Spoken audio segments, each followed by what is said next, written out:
নমস্কার বন্ধুরা, কৃষ্ণকথা চ্যানেলে আপনাদের সবাইকে স্বাগত জানাই। আজকে ভিডিও শুরু করেছি। বন্ধুরা, আপনারা কখনো ভেবে দেখেছেন দেবী সরস্বতীর গায়ের সাধা কেন? চলুন আজকে ভিডিওর মাধ্যমে জেনে নেই কেন দেবী সরস্বতীর গায়ের সাধা। সরস্বতী জ্ঞানের দেবী, বিদ্যার দেবী।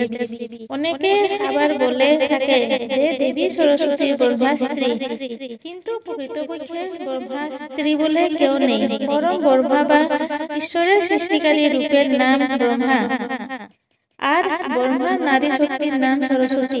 কিন্তু প্রশ্ন হলো, দেবীর গায়ের রং সাদা কেন?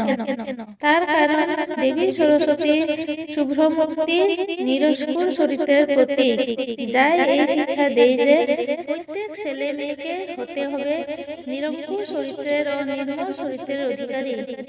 দেবী সরস্বতীর বাহন রাজহাঁস। রাজহাঁসের মধ্যে এমন একটা গুণ আছে যে একটি পাত্রের মধ্যে থাকা জল মিশ্রিত দুধ থেকে শুধুমাত্র দুধ শুষে নিতে পারে। এইটাই শিক্ষার্থীদের এই শিক্ষায় দেয় যে সমাজের ভালো মন্দ সব কিছুই থাকবে, তার মধ্যে শুধু ভালো তুকে শুষে নিতে হবে। হিন্দু ধর্ম হইল নাচ গানের সমৃদ্ধ শিল্প কলার ধর্ম, যা সামাজিক বাস্তবতাকে সম্পূর্ণরূপে ধারণ করে।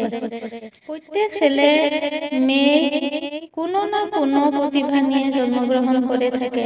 সমৃদ্ধ বিজ্ঞান সমৃদ্ধ এই সামাজিক বাস্তবতাকে স্বীকৃতি দিয়ে, আর দেবী সরস্বতীর হাতে বিনা শিল্পকলার প্রতীক।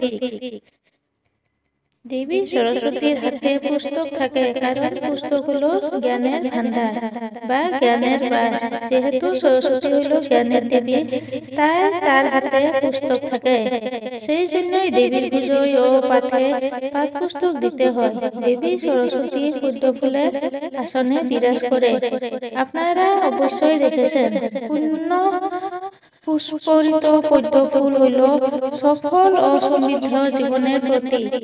এক কথায় ফুলের বিকাশের সাথে মানুষের বিকাশকে তুলনা করা হয়েছে। পূর্ণ বিকশিত একটি পদ্ম ফুলের উপর দেবী সরস্বতীর বাস। দেবী সরস্বতীর আদর্শকে পালন করে নিজের জীবনে বিকশিত করতে পারেন। সেই জীবনে ফুলের মতো পবিত্র, সুন্দর, বিকশিত ও সমৃদ্ধ। বন্ধুরা, আপনারা নিশ্চয়ই বুঝতে পারলেন কেন দেবী সরস্বতী গায়ের রং সাদা হয়।